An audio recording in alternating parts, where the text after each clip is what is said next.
Hi guys, and welcome to episode 13 of PGR3 Platinum playthrough, and in this episode we have the Nightfall World Tour to do, which is all timed based events in different locations, which we will find out. We've got a hot lap, 2 timed runs, and a time versus Kudos to do. So the power sliding isn't too important as there's only one event based around that. But these ones are sort of tight and twisty point to points by the looks of it, and also a hot lap, which I don't actually know where that is, whether that's on a bridge or not, but it's quite straight anyway. So time to move on to the B class cars. So if we sort by price, and funny enough, the XJ220 is actually the most expensive in this class, even though it's not very good in the class at all.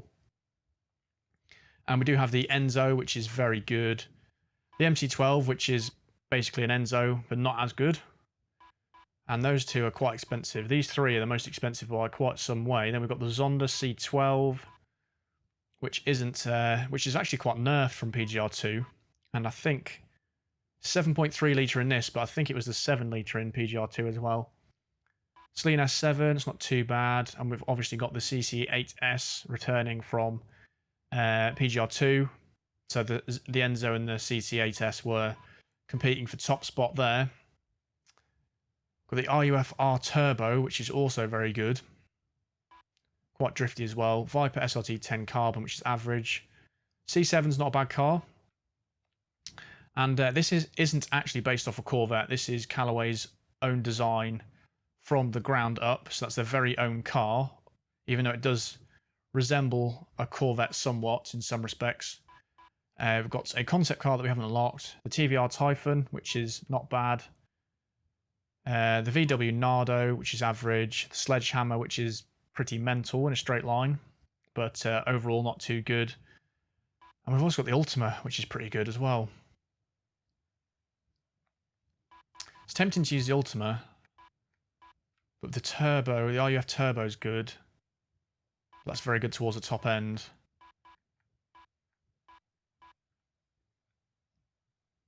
Do you know what? I'm going to use the Ultima for this one. Because they're point to points, I think that's what I'm going to do. So, which colour should we get the Ultima in?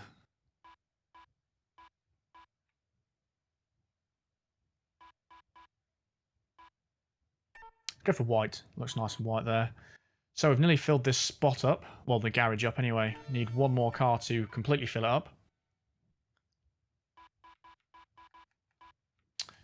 And I'm trying to find what I'm doing here. Walk around the garage. Ultima GTR.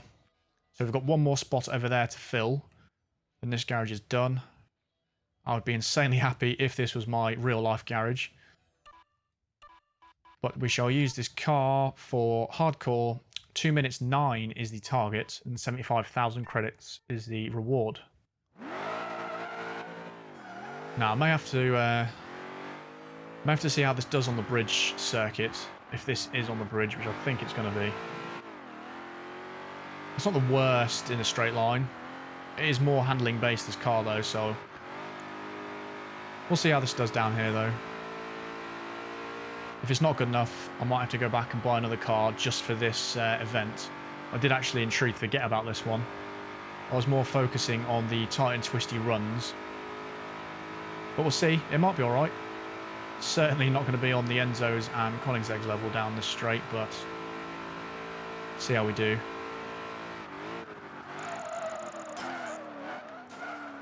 Or not off to a great start there, completely misjudging that.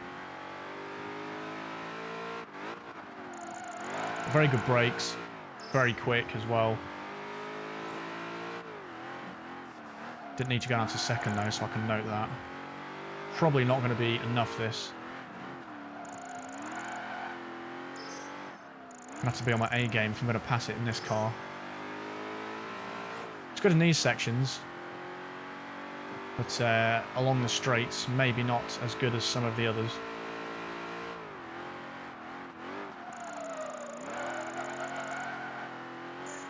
And we are down the other side for the other straight now. I can see how far away I am from completing it with this car. Minus the crash though. Might need to do it again. But you can see it's not horrendous in a straight line.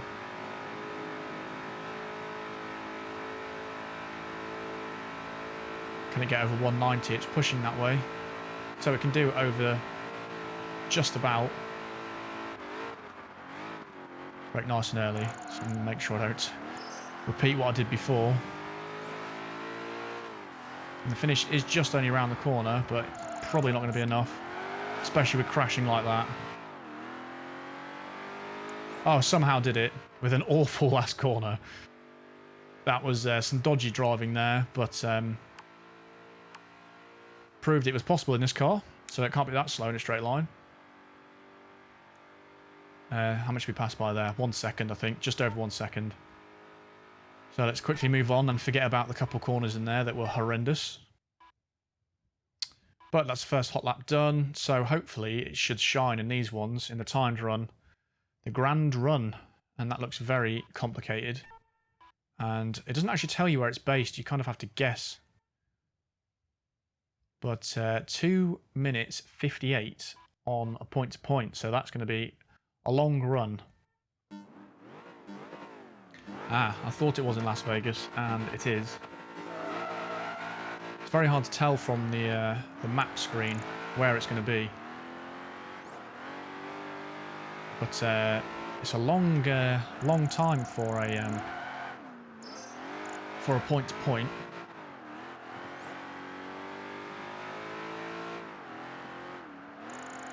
But this Ultima is pretty good at this sort of thing. Good car choice, I think, for this sort of track, really.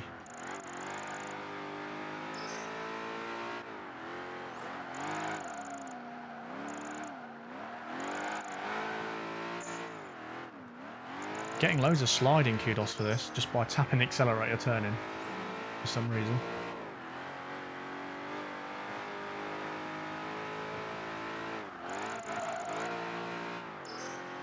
No idea why I changed down there.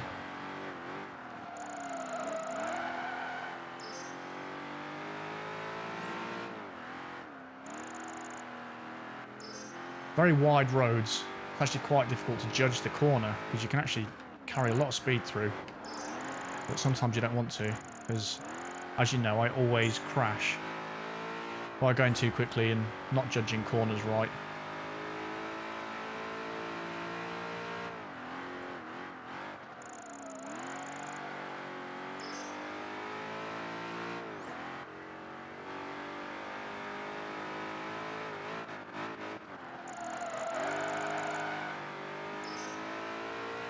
Getting some kudos whilst doing this.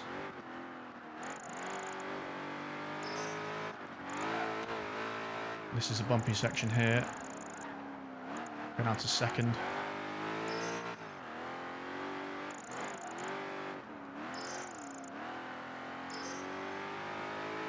"52 seconds remaining." This is literally going from one end of Las Vegas to the other, I think.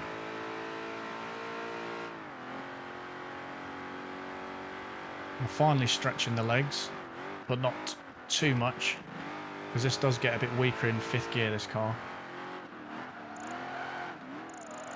Whoa, wasn't sure where I was going there. That was quite slow through there.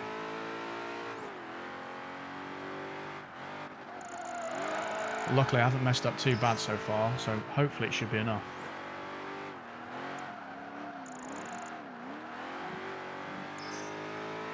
But I've no idea where the finish is, and we're running out of time.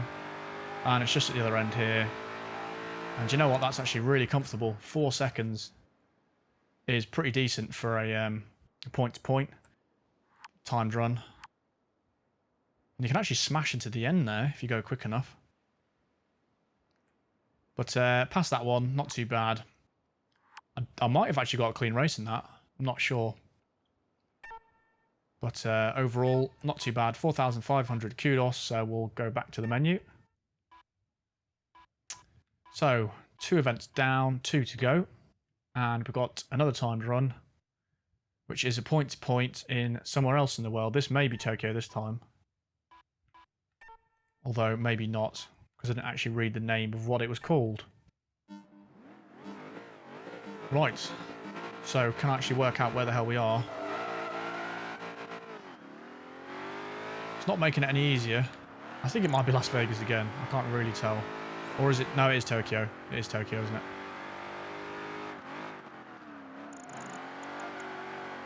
Yeah, because I don't recognise this at all. And Tokyo has all these weird gradients as well. Like this one, which we're about to go over. And I definitely should have braked there, because I had no idea what was on the other side of that, but I still absolutely floored it. Oh well.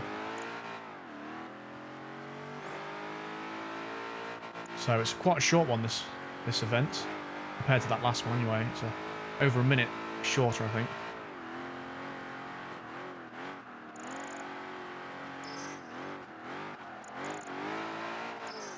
This car is really good to drive. You could probably go through the entire game using this on Platinum, I think. Because it's really stable, but then also you can just slightly drift it like I did in the other race. You get some kudos that way.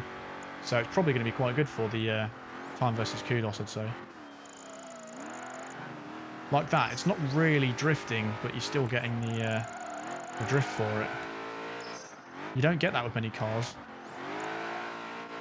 Like the Lamborghini would just grip round there, it wouldn't really drift too much. But the finish is round here. Are we going to do it in time?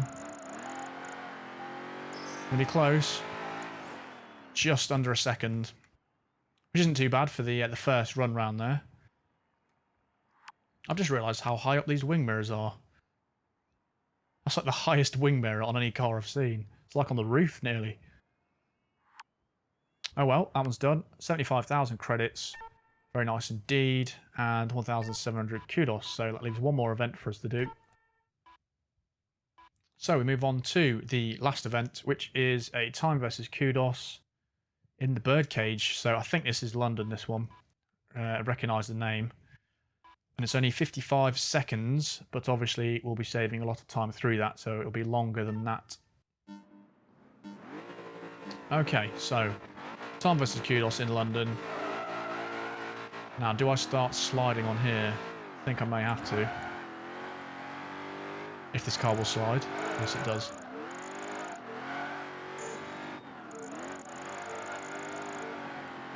It slides really well around corners. It was a little bit harder to get that to slide on the straight. But no, this is really nice through the corners.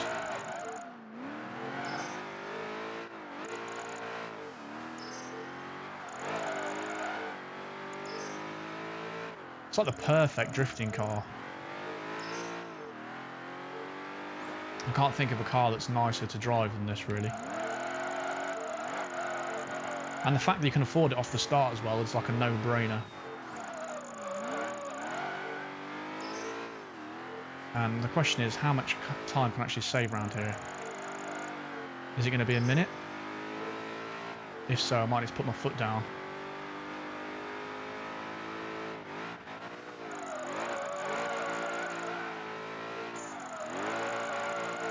I'll just keep sliding anyway, see what the actual total goes up to. Probably going to be a minute I can save though, I'd have thought. There we go, there's the max, so I've just got to drive now.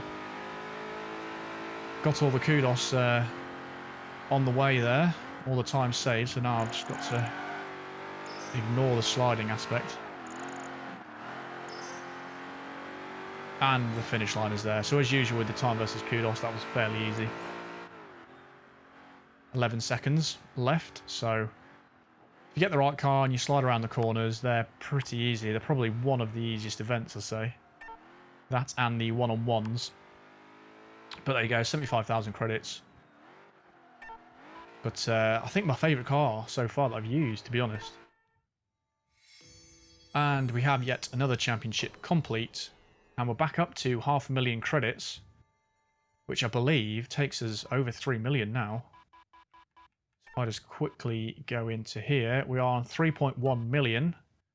So we could probably buy the F50 and the F1 with that. So I think they're just over 1 million. But anyway, that's going to do it for this episode, guys. So in the next episode, we've got the Tokyo Drivers Trophy, which is a nice, easy tournament to keep you cool and keep the trophy. So this will consist of a time versus Kudos, a breakthrough, and a timed run. So again, they're focusing on these timed events.